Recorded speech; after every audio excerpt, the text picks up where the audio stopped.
Now, the Galana Kulalu Food Security project located along the Kilifi and Tana River border has started attracting private investors through a public-private partnership model. 15 companies have already expressed interest in the irrigation-led agriculture initiative that sits on more than 200,000 acreage. We are likely to get 45, maybe if we are lucky, up to 50 bags per acre.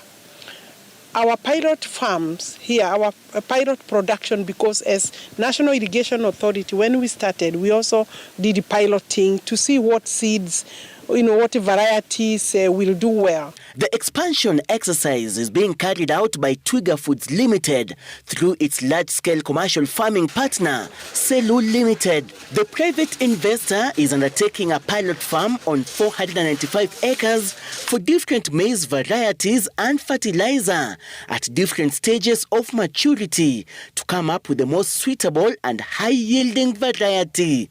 Alice Wahome stating that the area has at least 300,000 acres of arable land and that the government, through the National Irrigation Authority, will put up the infrastructure required in order to enable the private sector to invest in irrigation. I want to actually commend and thank His Excellency the President, because when we came with him here, he challenged me and told me that the least we can do, I'm sure we can manage some farming, some irrigation here, because we had water, the infrastructure was there.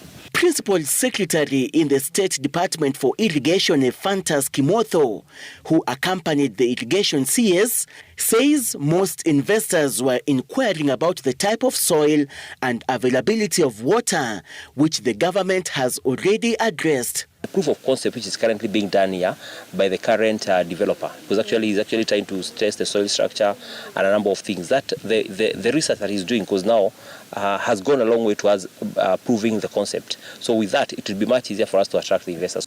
Peter Njonjo, who is the founder of Celu Limited, says his farm anticipates producing at least 2 million bags of maize every year from 20,000 acres and creating employment opportunities for about 2,000 people.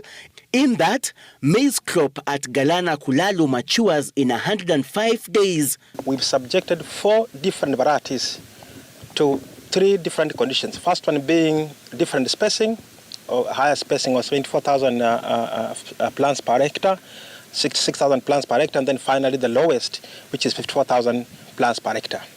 But secondly, again, we are subjecting these 4 varieties to 3 different fertilizer regimes or different fertilizer programs to see which, given the nature of the soil, the analysis we have done, the nutrient dynamics of this soil, which of this regime can work.